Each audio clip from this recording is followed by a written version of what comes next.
belleza sempiterna, por una que ha de morir. Ni pongáis vuestro afecto en este mundo mortal de polvo. No abandones la belleza sempiterna por una que ha de morir. Ni pongáis vuestro afecto en este mundo mortal de polvo.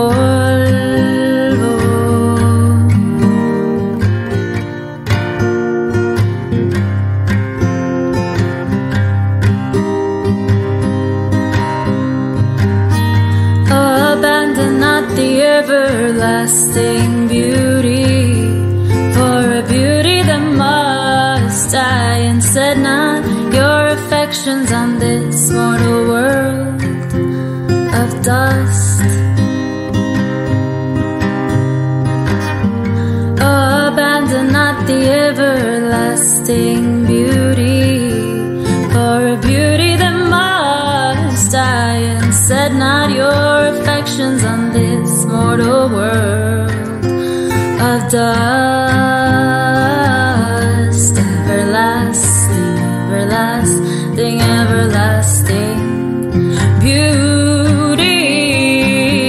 Everlasting, everlasting, everlasting beauty. Abandon not the everlasting beauty for a beauty that must die, and set not your affections on this mortal world of dust. No abandones la belleza sempiterna por una que ha de morir. Ni pongáis vuestro afecto en este mundo mortal de polvo.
And next is Mrs. Bahia Randall Winkler,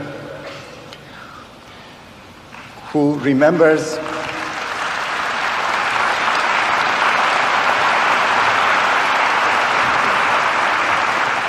the master coming to their home when she was 5 years old. Thank you very much. However, I think all this audience back here is so wonderful, we sort of have to talk to both of them.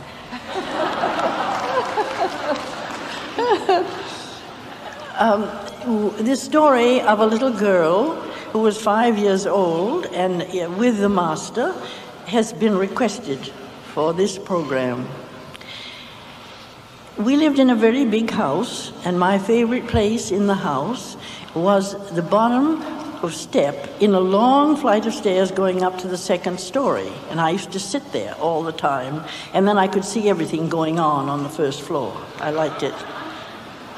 I was not very fond of adults. I liked my mother and father, I loved them. But no other adults really entered into my childhood existence. I looked at all the others, and it was always suspicion in my mind because they were always saying no. And this day, it was just the same. I was sitting on the bottom step and my nurse called down and said, "Margaret, you must come upstairs and change your dress. A very important person is coming." I said, "No." I didn't intend to do it at all. And we argued back and forth a bit, and then suddenly everything changed. It was as if there was sunshine around me, all around me. And I looked, and there was nothing coming in the windows, but here I was, feeling as if I was in the most beautiful sunshine. And it began to change me, you see, and I got a better disposition. And I said to the nurse, my nurse, "I'll come and change my dress." So I went upstairs and I put on my best dress with the blue sash, and I asked for a pencil and paper. And she gave it to me, and then I scribbled on it. Then I went downstairs, and we waited for Abdul Baha. And when he came and walked in the front door, I realized that here was the sunshine. I had felt it long before he came to the house, my blessing. And then he went out to the house and out onto a porch where my mother was lying, dying of tuberculosis, and he healed her immediately. Then he came back in the house, and he stood by the library door, and he said, the house is a beautiful house, but someday it will become a beautiful home. Now, all the time that he was talking to my father, he was sort of looking at me, with a twinkle in his eye, and he was saying little things to me. It was a silent conversation, but I felt, here is somebody who loves even naughty little girls. And then I said to myself, and I felt him sort of saying this to me, you see, I really did come to see you as much as your mother. And he had such a wonderful love, and you really were in the sunshine, and you felt it. And it penetrated into your heart, and you belonged to him. When he left the house, the sun disappeared, but that kind of sunshine never leaves one's heart. And it was that moment that I became a Baha'i and have been ever since. Thank you very much.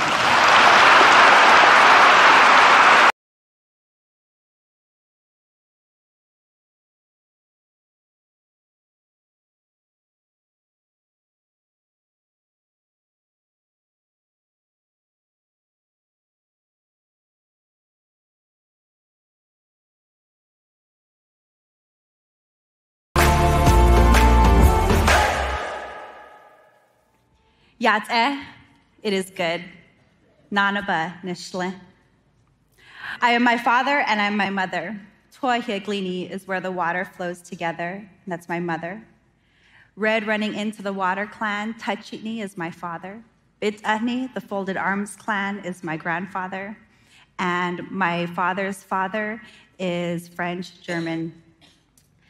So I want to invite us all to consider ourselves walking a path, a spiritual path. And for the Diné people, we say, I walk in beauty. Hujo go na shadow. These are my ancestors. This is between 1863 and 1868. This is the Navajo people. They were marched over 400 miles away from our ancestral home. Their spiritual battle of the time was to call in an ancient resilience in the face of oppression, violence, suffering, disease. We see these people having to call on a determination to see the beauty in a struggle. This photo is of the Peacemakers delegation that went to Washington, D.C. in 1868 to sign the peace treaty, which allowed the Navajo, the Diné people, to return to our ancestral land. I start with our ancestors because it is because of their sacrifices that we are here today. And these spiritual battles that each generation has an opportunity to contribute to its transformation is one and the same. We must develop the inner sense of beauty. So today I want us to think about beauty as an element of spiritual resilience. So this is me and my son. I want to invite you today to walk a path, a spiritual path, a beautiful path, and call on this word beauty. We say huizhong. And invite you to investigate the Navajo ceremony. It's called the Beauty Way, the Blessing Way ceremony. And for myself, I had to turn to my culture in order to recognize the beauty in the world. And so together, we'll investigate Navajo, Beauty Way, and its relation to the Baha'i Faith. All are welcome to investigate and walk a path of service together with us. So this is the traditional Navajo prayer. It is beauty before me I walk. With beauty behind me I walk. With beauty below me I walk. With beauty all around me I walk. It has become beauty again. Huizhong nahaskli, beauty has been restored. We say this 4 times to each direction. It is this prayer that set my relatives again, here in this photo, in 1962, 1963, on a journey, a spiritual quest to find the everlasting beauty. And what they found was a global community attracted to this same beauty, the ancient beauty, the blessed beauty. They found Baha'u'llah. Baha'u'llah is the prophet founder of the Baha'i Faith. And we believe that Baha'u'llah has come to humanity to restore beauty again. Baha'u'llah says, "O friends, abandon not the everlasting beauty for a beauty that must die, and set not your affections on this mortal world of dust." Now, this path and beauty that I'm referring to is not a physical beauty. It's not an earthly beauty. It's certainly not found in the pageantry of wealth and riches, nor pomp or show in an ego. It's about finding beauty in the inner self. We often struggle with ourselves. And sometimes before we can help others, we need to heal ourselves and find that inner battle and find the beauty in who we are. These are the children of burnt water in our community. These children are learning this Navajo prayer. They're investigating the world around them with the lens of beauty. They are restoring beauty to the neighborhoods and the community with this prayer. This is the sunset. Our Diné people, we pray 3 times a day to our Creator. In the West, in the evening, we pray with yellow corn pollen, and that is our offering to see the end and to see what we're working for peace.